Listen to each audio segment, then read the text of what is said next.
We'll start the live stream. Hey, folks, it is April the 19th, and we are continuing on with our lecture over the Age of Revolution. Please keep in mind that your study island, the next set is due Wednesday, and your project on world history is going to be due next week on Thursday. So make sure you get that done. So I don't want you to mess it all up. I don't want this to spill into the EOC week. I don't know what the schedule is going to be like. Sometimes you have campus leadership that makes it to where you can, hey, Bo, you're going to have to close the computer. Hey, folks, close up the computers. We don't need the computers open. So, yeah, y'all can like do it later. Now, yeah. Yes, you may. So sometimes you have school leadership that'll let you do things like you can watch like Netflix and stuff after your STAR test is over. Sometimes you'll have schools where you have to do class when they're over. Some schools they'll let you go home. But I haven't got any guidance. I don't know. I'm probably not going to find out until a couple of days before. So it's just the way it works. What the? Okay. So, surprise, surprise. Napoleon, you know that in 12, he's going to invade Russia before a historic winter. And this winter is going to be so bitter cold, it's going to freeze to death. There's called the Grand Armée. It's his great army. These are the same soldiers that conquered almost all of the known world at this time. These were the guys who had toppled empires. But then when he invaded Russia to try to take them, it's going to go to the waste. Can y'all think of another example of another army that froze, their best soldiers froze to death when they invaded Russia? The Washington's ones, you know. No, Russia. Washington never invaded Russia. No, Germans, the Nazis. Oh, Hitler. During the Cold War, the weather was so bad the guns would freeze up and jam, so they poured gasoline on their weapons to keep them from freezing. Y'all are thinking of like Stalingrad, Leningrad. Yeah, when Hitler sent his best troops in World War II to go invade Russia, he had the same thing, a historic winter. And so it goes to show, and the Russians did the same tactics. As the enemy army advanced, they burnt down their own villages. They killed their own cattle. They burnt their crops so that the enemy could get nothing. And so as his army moved forward, they couldn't even get food. And so they were starving and freezing, and eventually they fled back. And when they fled back to Europe, they had gone so long without eating that they made it to the first town where they could buy food. And soldiers were like overeating and drinking, and many of them actually died from that. Because if you know anything about starvation, somebody's starving, you can't just let them eat a banquet to refill themselves. You have to give them very slow, easy to digest food, or the shock can actually kill them. So, yeah, pretty stuck for him. All right, Napoleon thought unstoppable until his invasion of Russia. Remember, he was a military genius, and he also instituted a lot of things, that made his government work very, very well. So there wasn't a lot of political freedom. He was toppling country after country, but he was pretty good about running things. Both sides lost about 500,000 people, but France lost nearly all of its best troops in the Russian winter. Napoleon was then defeated at the Battle of Leipzig and sent into exile. So they were like, we finally got this guy. Britain's going to defeat him. They're going to send him into exile. We're just going to live relatively comfortable. But the thing is it wasn't a prison. Just think of like a mansion where you had a couple of guards. Well, guess what? He escapes. And when he escapes, he's going to actually, like the story goes, he's going to ride his horse and walk from French town to French town all the way back to Paris. And almost all the peasantry are going to drop what they're doing and just follow him, like these great masses of French people, because they loved him so much, until he finally took back up Paris, made a new army. But then in 1815, he was defeated by England at the Battle of Waterloo. And this time they put him on an island that was off in the middle of nowhere, surrounded by cliffs on all sides. and it was called St. Helena Island. And there he'll eventually die of stomach cancer, and he'll have his memoirs, and he'll spend his day kind of like living like a retired person. But this is going to be eventful for us because of the French Revolution and because of the power of Napoleon, the rest of Europe is going to do everything it can imagine to try to prevent this from happening again. But unfortunately, the things they do are going to make the groundwork for the First World War. Hard to prevent war in a very greedy way, I can say. They're actually going to set up the groundwork for the First World War. It might would have lasted, but we're going to see a new country is going to come around, and they won't know what to do about it. They're like, uh-oh. That plan did not work. Yeah, they're going to have a balance of power, but then all of a sudden, Russia becomes a country, or not Russia, Germany becomes a country. And they're like, who's that? What? Oh, no. And then Hitler. Well, No. First World War. That's in a couple, Yeah, that's in a yeah. couple decades. now Hitler will be in the First World War. Yes, and then didn't you like get hospitalized by like tear gas or something? It was mustard gas, yeah. Mustard gas. Well, you then learn, yes, I must use this as my main weapon. Yes. Yes. Well, luckily, he never used it as a weapon in battle. We were very worried he would, though. But they think that because he was so traumatized by it, he didn't want to use it. Because what if it exploded in one troops? But yeah, he didn't really mind what they did to the prison camp. He was like, sure, use this thing. So we're seeing that we have this age of revolution, and the revolution sweeps through the world. And what is it doing? It's toppling monarchies. That's what Napoleon did. He went from country to country, kicking out its monarch. Its kings, the kings and the queens were gone. He was giving them the boot. He was trying to establish essentially a new Roman Empire, with him as the emperor, which in a way is kind of fitting because so much of the environment looked back to the ancient Roman days, and so they were like living this stuff. He was trying to make it reality. Well, with new ideas, but still.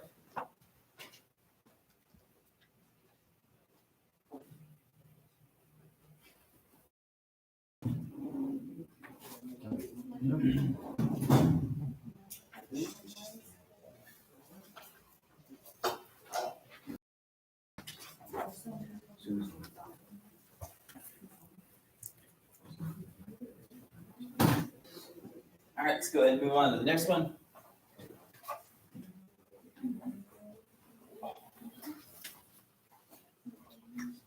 Here's 2 out of 4. And so this is in Vienna. And you know, Vienna is in a country called Austria. Well, Austria is one of those countries that Napoleon's really going to have a big fight against. And Austria is going to represent the old monarchs.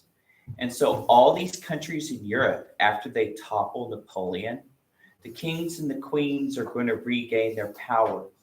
The nobles are going to come back and they'll be like, how do we prevent the commoners from taking over and starting all this up again?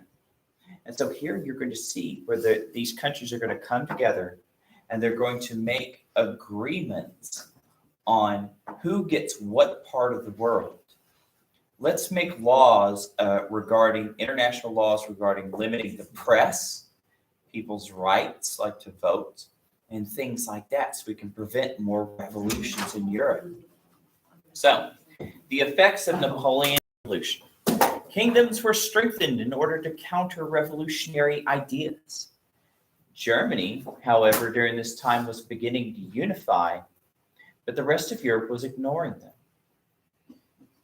Balance of power will be restored in Europe, but also these European powers are all going to seek their own personal nationalism and empire. Remember, we were talking about that in the last unit. Nationalism and patriotic awareness begin to take shape in Europe. So during this time period, you see it in the theater and the the novels and all this stuff. This sense of great pride in your nation, and also its ancient roots, right? So you have Europeans that are looking back at who were our old folk legends and stuff like that. So this is the time when a lot of the fairy tales and stuff that we think of today, were like we're put into writing. Like so, like the Grimm's brothers, they're going to go out. They're actually going to go throughout England from small town to small town and compile ancient tales like fairy tales, or was it German? Yeah, German. And you're going to have linguists go back and try to go back and see what their ancient style of speaking was. This is when people are going to be so put off by reason, by the Enlightenment. They're going to say maybe rationalizing things isn't the right answer. Maybe it leads to murder. Maybe we need to just go back to how we feel things are, to like our sense of who we are, and they found that sense of who they are through their nation. With Napoleon's defeat of Spain and Portugal's kings, many Latin American countries began to move towards their own independence. So here in the Americas, especially South America, you remember places like Mexico and much of South America were part of the Spanish crown.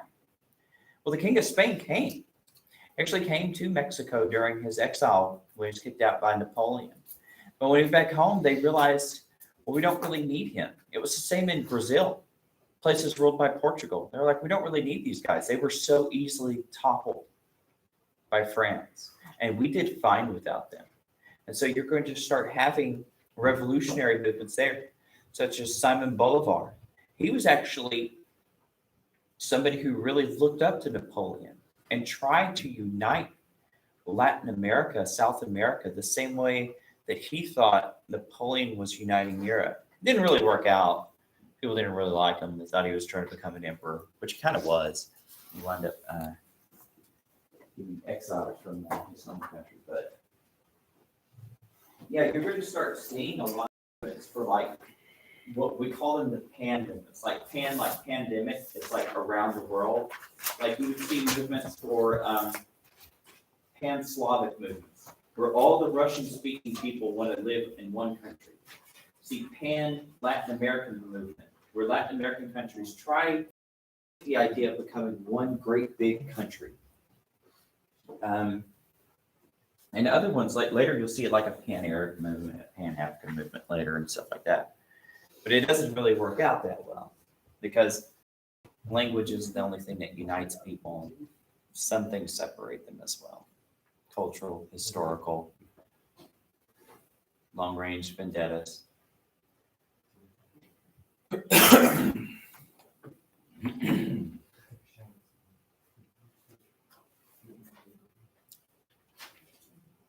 right, kids. There's 3 out of 4. What was this? Isn't that water? No, I don't think so. No. Oh gosh, I think this is no. I think this is in the Americas. Gosh, yeah, that's a battle of Simon Bolivar. I forgot which one. Or was this Father Hidalgo of Mexico? I don't see him. Usually, Father Hidalgo paintings have him like holding up like Our Lady of Guadalupe or something like that. I don't know. All right, so ideas and influence of the American and French revolutionaries spread into Latin American colonies. So this is catching on the rest of the world. They're like, look, we can have independence. We don't have to be part of somebody's empire. We spent all that time talking about empire in the last unit, right? So another country, especially a monarchy, was ruling you, and your ancestors, a lot of them may have come from that country. But you're seeing more and more that you're being treated as a second-class citizen. You're a foreigner within your own land. And so you start having independence movements. Like Simon Bolivar started an uprising against Spanish rule in Colombia, Venezuela, and actually a couple of other countries. He's he actually was there when Napoleon was coronated. He really followed him around Europe and really thought that something like that could transfer here. But again, not everybody wants to live under a dictator like Napoleon. And so he had some assassination attempts on his life. He's going to be exiled. And it's not really going to last. In Argentina, Chile, and Peru, a man named Jose de San Martin led a similar revolution. But again, the revolutions were successful, but uniting these multiple countries didn't work out so well. Father Miguel Hidalgo helped start the Mexican War of Independence against Spanish Empire in 1810.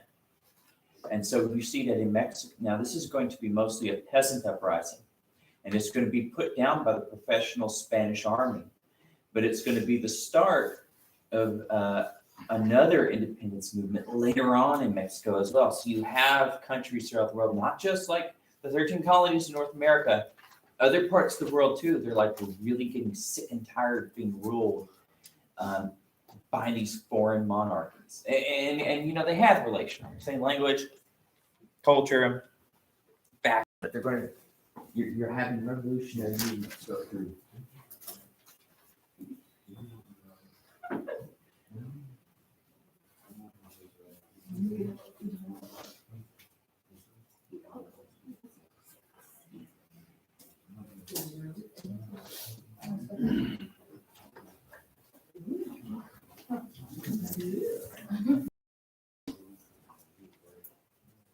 We've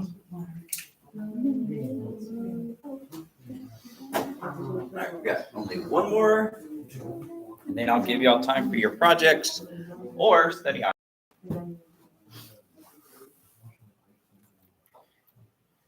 Yeah, but keep in mind,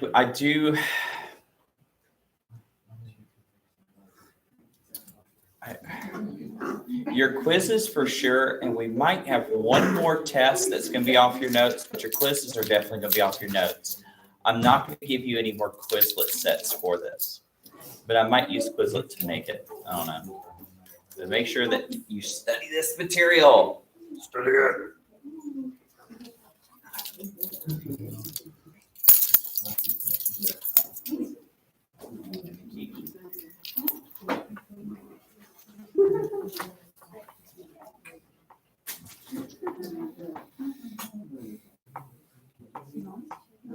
All right, kids, last point of the day. Oh, I know what that picture is in the background. It's from the English Civil War when you had we're going to talk about the English Civil War like a little bit next year, but most of it, remember, we went over this in the book because the book mostly went over the British Isles and Europe, well, Western Europe. So the English Civil War of 1642-1651, you should remember this. Charles I married a French Catholic, greatly angered the English. Protestants feared persecution. They accused him of being Catholic. He actually wasn't, but he was trying to, what he was doing is he was trying to be more tolerant of it, but that's not what really got them mad, remember. He was trying to raise taxes for a war with Spain and France, and he told them to do it. And then when they said, no, you need to give us more rights in X, Y, and Z, he brought soldiers to arrest the leaders of Parliament. And so then they declared war with them. So it was his power grab that really started it. Parliament took control of the military. They and the king went to war. So remember, you had the Roundheads versus the Cavaliers. The Cavaliers being the king, the Roundheads being Parliament. They captured Charles and cut his head off. Remember, he didn't even give a defense in court. He said, I don't recognize this court. You don't have power over me. And then they cut his head off. So I guess they did have some power over him. The English Commonwealth was the name of this new parliamentary government, but it was really led by Oliver Cromwell. Remember, he led as a dictator. The English government enforced religion and then persecuted Irish. Remember, we talked about Cromwell invaded Ireland, and he would just round up villagers, put them in their churches, and burn it to the ground. Like, he hated the Irish. Very, very cruel stuff going on there. So, yeah. So we're seeing So we're seeing even within their own countries, revolutions against their own crown. So they're bucking up against absolute monarchs. That was part of our book. We talked about that. So the colonies are going against the monarchs. The locals are going against the monarchs. Nobody wants to be ruled by an all-powerful king. So, in any case, that's going to do it for today's lecture. Make sure you do your study island and your project that's due next week. See you later.